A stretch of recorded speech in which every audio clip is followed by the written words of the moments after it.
Hi, good morning, everyone. Thank you very much for being here at this webinar, which is on operational insights, or as some of you know it, the Sekoia dashboards. I'm joined here by my colleague Rachel, who is our market development manager, and will be supporting me along with my colleague Raz, who's off camera. As you can see, you're all muted on the call and your cameras are not switched on. So if you have any questions during the webinar, please just type them up in the chat window, and we will try and take them at the end of the session, time permitting. And if we don't have time left over, then we will take them up with you one-on-one and we'll respond to you after the webinar. So I hope that's okay. The session is being recorded. You've probably got a notification of that already, so that we can share the recording with you afterwards, and also anyone else who requests it. This webinar is being attended by two separate groups of people. So we have our current Sekoia customers, some of whom are on the call, and you have, of course, had a brief introduction to the dashboards before, and it's just for you to understand the functionality a little bit in more detail and see how you can use it in your own organization or within the remit of your own roles. If you have any questions about how to set this up for your organization, please just reach out to me afterwards and we can set up a one-to-one session and we can have a chat about it and brainstorm some ideas and also help you get that set up for you. For those of you who are new to Sekoia or just kind of exploring the digital care planning space and looking at how you can harness data in that way, and perhaps would like to look at Sekoia in a bit more detail or get a demonstration of the system or just understand a little bit more how digital care planning can sit in an organization for you, please do reach out to my colleague Rachel, who's on the call. You can either get in touch via the Sekoia contact details, or I will just pop her details in the chat window here as well. So you can just reach out to her directly and she'll be more than happy, again, just to have a chat with you afterwards. Okay,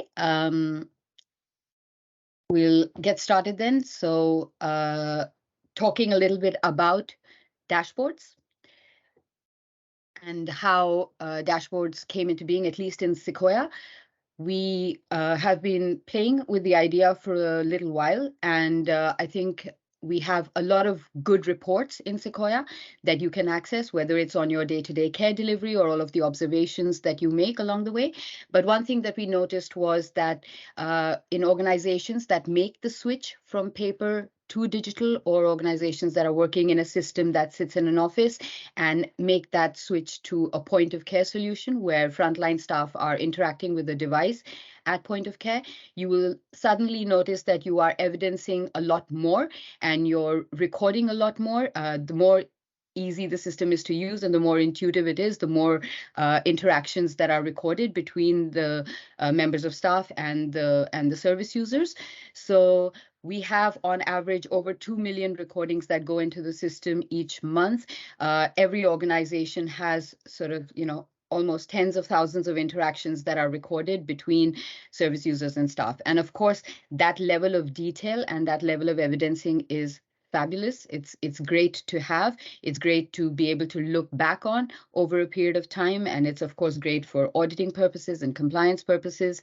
But within management roles, whether it is at a head office level or whether it is being responsible for quality assurance, or whether you're a regional manager or a director of operations or a head of care, it becomes very hard to look through that much detail and to have the things highlighted to you that you would especially like within your role and remit of work. And so that's kind of how the dashboards came into being. It was about exploring what is the easiest and the most efficient way in which we can make information visible to you that is just relevant to you. And yeah, how you can have the most important things highlighted to you. Of course, you have a care plan in place, and you have, your day-to-day tasks. You have a methodology in place about how you carry out that care delivery, and you have time constraints.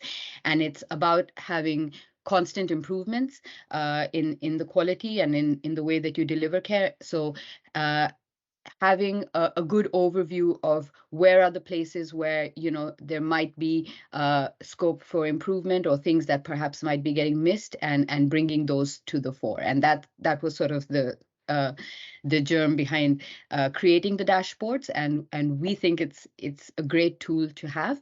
Hopefully you'll think the same when you have a chance to see it. Um, Before I go on to sharing my screen, I just want to explain a little bit about the system. So broadly speaking, the system sits in two parts.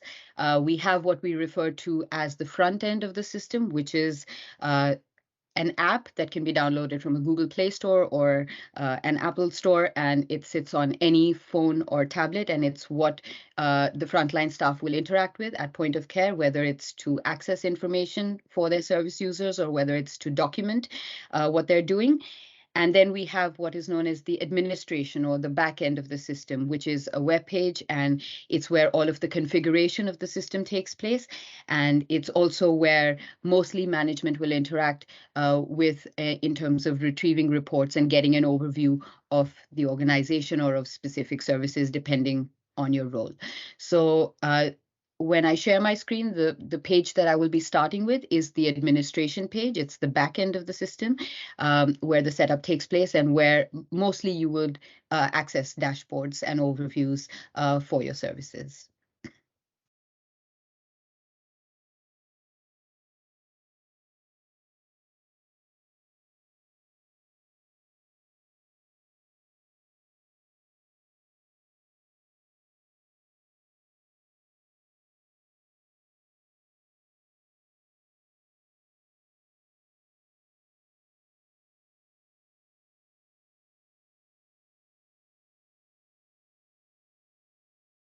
Okay, so hopefully you can see my screen now. And what I will start with is talking you through the dashboards that we have already set up in the system, and talking a little bit about what each of those themes covers. And then I will go into the setup of the dashboards and show you how those dashboards are set up, and how you can make them bespoke to what it is that you're looking for. So just starting on the home page here, which says My Dashboards, I have the first dashboard, which is known as the operational overview dashboard. This is a shared dashboard that all of the organizations that work with Sekoia have access to, and it gives them an overview of their day-to-day care delivery, and also of how they're delivering on their care plans, as well as information to do with their service users. So uh, looking into the first one here, this one is known as completed tasks. It gives you an overview of just today in terms of the care delivery that is happening before time, and care delivery that is probably happening later than it has been planned for. And again, you have time windows here, so it tells you if it's just about 15 minutes before or after time, or if the duration is a bit longer than that. And the overview that I have is of an organization level. So it also gives me the ability to drill down that information and look at the same information per service. So I can see that I have a care village set up and a new care village set up, and it gives me that overview across two separate services. And then if I were to further drill down that information, I could also look at that information per department. So I can see that I have different departments set out here, and I have the same figures, and I can click into any of those figures, and it would give me a bit more detail on the care delivery that was happening either before plan or after it was planned. You can see that you have different fields here. You have sections where you can pick and choose the columns that you would like displayed. So perhaps I want to see, the professional group that these tasks have been allocated to. Perhaps there's something that, is not necessary for me to see in this overview, and I can always make those changes as I go along. So it's quite dynamic. It's all working in real time. And I also have the ability to sort these lists based on time windows, based on the type of tasks, and various other things, as you can see across the top. You also have different filters in the task list if you're looking for something specifically. So maybe I'm only looking at a specific task type, then I can filter based on those parameters. And then, of course, you can choose what size overview you want to look at. Okay. So coming back to the operational overview, we also have some other overviews here. We have one on task workload, which is, again, quite useful. If you have different departments, it allows you to see in real time how are we delivering, are we working in line with what was planned, are we lagging behind in terms of our care delivery. And again, you can drill down into that information and you can see that it splits that up into the different departments that you have set. So I can see that actually these departments are doing okay. This one is slightly behind time. However, the supported living department is running significantly behind time, and maybe you can reallocate resources in real time and reallocate staff so that they can help out in places where they are required. So having that overview in real time is, again, quite beneficial. We also have task status, so looking at tasks that are being cancelled in the day, that are being moved in the day, and things that may not have been completed. And this is a comparative analysis to the day before. And again, you will see those not completed tasks depleting throughout the day as and when you complete more stuff. So a good overview to have in real time. Similarly, we have one for plan status. So care plans that might be due for review, care plans that are coming up for review, plans where no review date has been set. And again, some of these figures might look a bit skewed because it is our demo environment, but in a real working environment, they would look much different. So a majority of tasks, for instance, would have been completed, and there would be a small percentage of not completed tasks that would be easy to identify. Similarly, you'd probably have a lot of care plans that had already been reviewed, and then a few that come up that maybe don't have review dates set or are overdue for review. We also have overviews on resident status, so those that are active, those that perhaps are in hospital, have moved out of the service, or unfortunately deceased. We have overviews on professions. And again, this is quite useful if you work with different professional groups. So if you have nurses, healthcare assistants, senior staff, it allows you to see how many tasks you have planned for the day for each professional group, and what is the total time duration that it would take for them to execute those tasks. So if you are, planning your rotas and kind of planning for staff in advance, then this is a good overview to have to know how to allocate staff on each day and each shift. And finally, we have one which is based on the length of stay. So just looking at occupancy and looking at, on average, how long a service user would remain in your service. And again, a high number of service users that have been here for more than 36 months. That's always good. So yeah, having those reflections here on the operational overview. So this dashboard, as I said, is a shared one, and you have it across all of the organizations that use Sekoia. You can also filter it based on locations if you're looking at a specific service or a specific department, and you can get that overview. The other headings that you see at the top are dashboards that I have set up myself. These are bespoke dashboards, and these will be perhaps relevant to my role or our organization and what the focus areas are. And again, I'll just talk you through those. So this one is focusing on assessments. If you have certain risk assessments in your organization that have to be carried out periodically, and you want to know if they have been missed for any of the service users, you can quite easily set up a dashboard which will just flag up the names of the service users that are missing an assessment.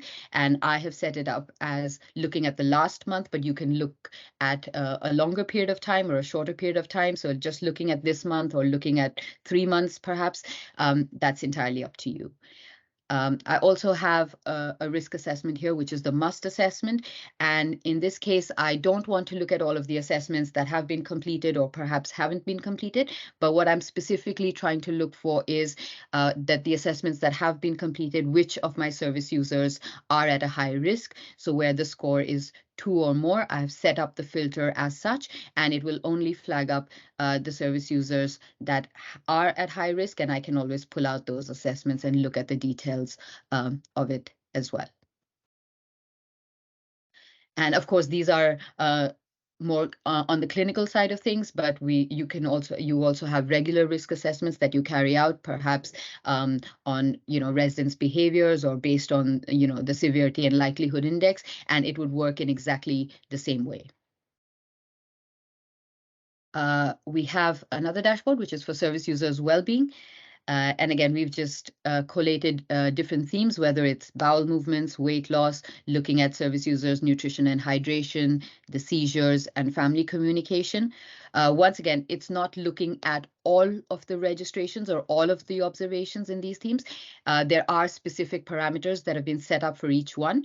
So, for instance, for bowel movement, I'm only looking at service users who have not opened bowels, and looking at that information, I can also, again, use my filter option, and I can say, actually, I have a concern about a specific resident, and I only want to look at Jennifer, and it will quite easily filter out that information. I can see Jennifer has an open bowel for 3 days, and there might be an intervention that's required. So having that overview at the click of a button. Also have weight loss, where again, I'm only asking the system to inform me if the weight loss is greater than 3%. So it's only pulling up the readings in those instances.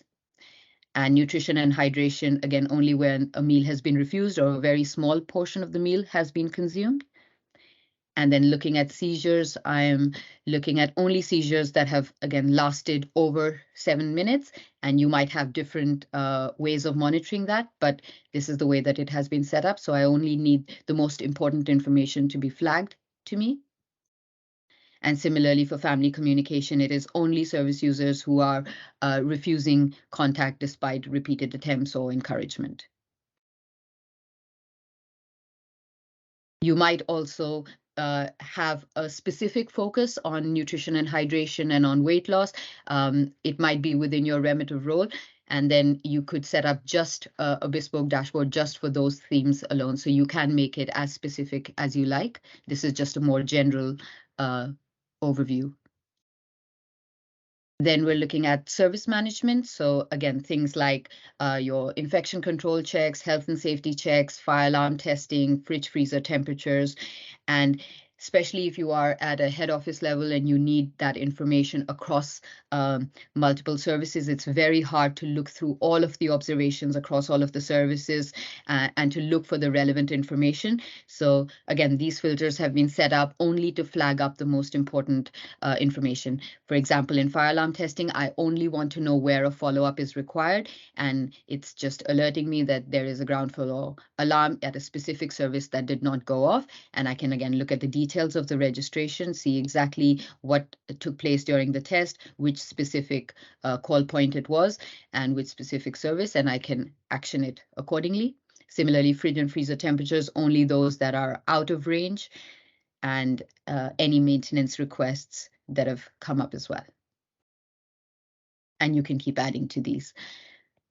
Then I have one set up for quality assurance. So looking at different things, I have a list of falls that have taken place. And I have set up the filter so that I'm not looking at all falls, but I'm only looking at those where an emergency services was summoned or a GP or out of hours service was called. So it can flag that up, and I can see how it has been followed up on. Looking at medication discrepancies, body maps that have been completed, and also behavior concerns. So if you're monitoring service users' behaviors, and this is again very useful in being able to identify specific triggers or specific interventions that are working, or if something is always happening with a service user at a specific time or with a specific member of staff, just whatever those details are. So you have the registrations here. Of course, you can set up the filters in the way that you like, and I can also look at that information and say, actually, I only want to look at Gail, and I only want to see how many times this has happened when perhaps, the trigger has been that she's that there's been a noisy environment or she's been hungry, and I can see the frequency of that. And it really helps you identify trends and patterns and put preemptive measures in place to mitigate those things. The final one that I have is care plans. And within the care plans, again, this is a shared overview. Everyone has this, and it gives you two separate sets of notifications, one based on care plan review dates that you yourself may have set, and one based on feedback that must have come from frontline staff on something that they've observed in a care plan that perhaps needs updating. So you can, again, drill down on that information, and you can look at it specific to departments, to individual service users, right down to the plan that notification pertains to, and you can access that care plan from the dashboard itself. So as I mentioned, these are ones that we ourselves have set up. Of course, you can set up your own, and I'll just quickly show you how that can be done. So here on the left-hand side, we have a section for setting up the dashboards, and these are the ones that are already in place. And if I was to set up a new one, and I will be taking the example of a COVID monitoring dashboard that I would like to set up in the current circumstances and see that there are certain things that I wish to monitor. Again, I'm setting it up on an organization level. You can also set it up specific to your service if that's what you require. And now I can decide what overviews I want within my COVID monitoring dashboard. So I will add a widget. The ones that you see on the top of the list are ones that were already on the operation overview. And the one that I'm focused on is the forms widget, where all of the observations take place. We have forms in Sekoia that you can get from us that are pre-populated, which is known as the industry standards framework. We also have forms that you can make bespoke to your own organization, and you can pull data from any of those forms. So I'm going to pull out an overview for infection control. And the form that I want information from is this COVID form that I already have in the system. And I can pick my own time interval, and I can say I would like to look back perhaps on the last 7 days. And then I can set up my own filter. And again, these filters will be based on the questions that you have set up within your own forms. So I might say that in the PPE guidelines question, only if there is stock that is required, so reorders that are required, only in that instance would I want to be notified.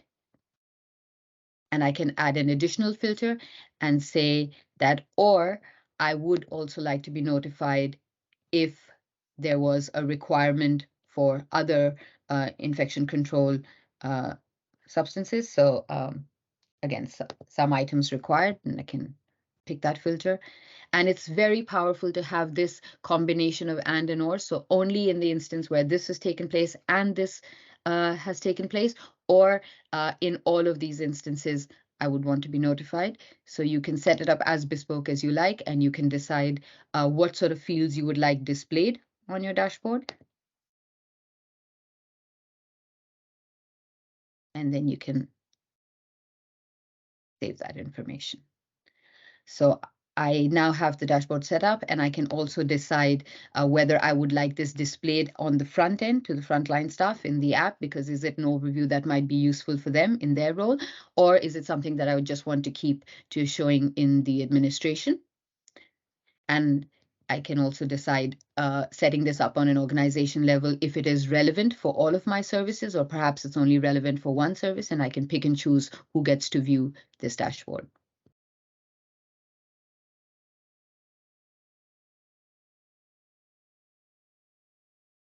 I'd also just want to set up one other overview, which might be also relevant to COVID monitoring, which will be service users observation checks.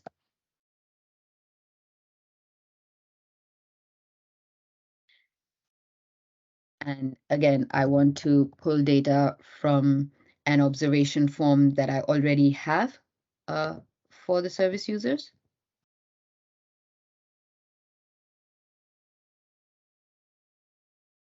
And again, I might say I want to look back over the last 7 days. And of course, you can change that to whatever you require. You can also limit the count and say I only want to look back on the last 5 registrations or 10 registrations. You can also use this filter, which allows you only to flag up if a registration has been missed on that specific observation form as well. In this instance, I want 2 things to be flagged up. So I want to see if the body temperature is perhaps more than 38 and if the saturation is less than 94. So only in those instances do I want to be notified, and I would like the date to be displayed and the body temperature and the saturation as well. And up here on the right-hand side, you can also see an overview of what that dashboard would look like and what information it would display before you save it. And once again, you can pick and choose whether you would want this visible on the app or not. I might say that perhaps the infection control is not so relevant for the frontline staff, but the observation checks might be, so I can make that visible to them. And once that's done, I will just do one last step, which is to go back to my dashboard and just make sure that this is now ready to be shown in the admin and to be shown in the app as well. And if I go to my dashboards now, I can see that I have a new dashboard here, and it has these 2 overviews, and I can look into the details. And as you can see, it's flagging up if there is a service user who has a high temperature or a low saturation level. I will also just show you how that data flows into the dashboard. So I'm just going to switch to our app, which is the bit that the frontline staff will be working with. I have a daily observation check task here, and I might register a body temperature for Gail. And again, I will just make it on the higher side and maybe just say saturation is normal.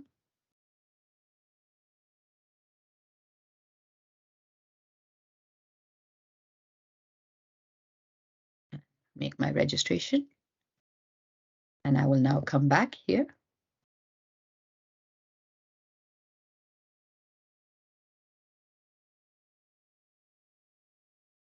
And as you can see, that reading that I just recorded is now, is now showing up here.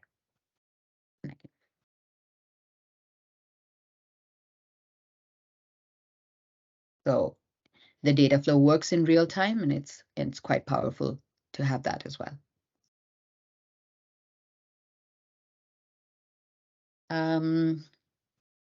Okay, I think that pretty much covers everything that I had on my agenda to show you. I will just stop sharing my screen so I can see if there are any questions.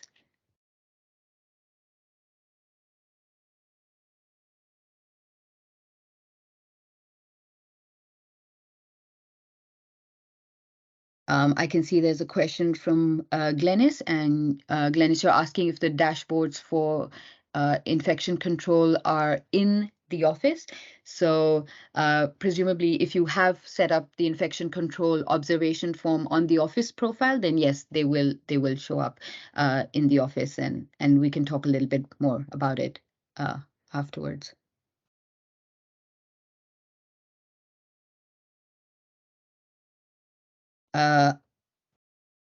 Alia, you're asking if the product is an all or nothing product, and you can choose certain aspects only, such as the service management or the quality assurance, but not the wider care planning. Again, I'll just encourage you to have a conversation with Rachel about this afterwards. I think she'll be the best person to answer that.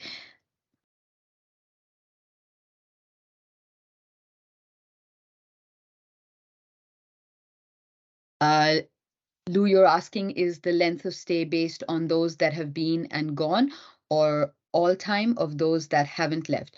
I think, to my knowledge, it is based on, sorry, I'm just going to double check that information before I relay it. Yes, I think, to my knowledge, it is now covering also current service users that are in the service. But once again, I will confirm that and come back to you on that.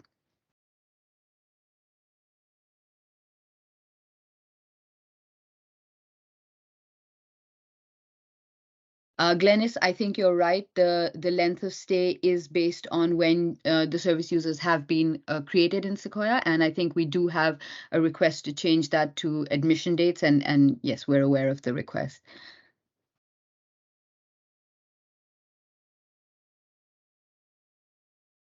Claire, thank you for that feedback. You're saying the dashboard looks amazing and really pulls together the monitoring. It's much easier than adding forms to a file. Will there be a user guide for the dashboard for all staff? Yes, you will have a user guide. We will also do some video recordings. And as I mentioned, we'll also do one-to-one sessions with current customers and in helping you get that set up for you. Nilufa, the date you're reviewing on the dashboard is based on entries made by staff using their own phones, or do we need to purchase tablets to? Again, that is an organizational decision. As far as the app is concerned, it doesn't restrict you from staff using the app either on their own devices or they can be procured by the organization. So entirely up to you how you choose to use it.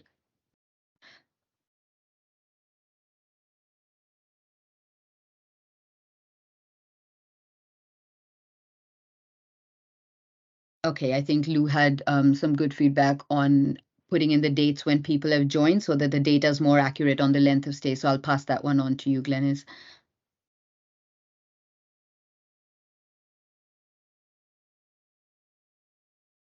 Claire, we'll do different sorts of guides. So we will do one which is available in the administration itself in the need help section, which can talk you through the setup of the dashboards.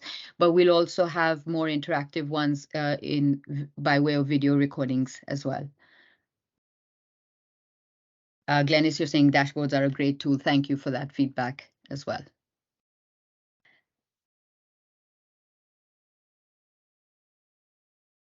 Wonderful. I think that, yeah, we're just a couple of minutes over. So unless there's any other questions, Alia, yes, somebody will be in touch with you. Thank you very much for attending.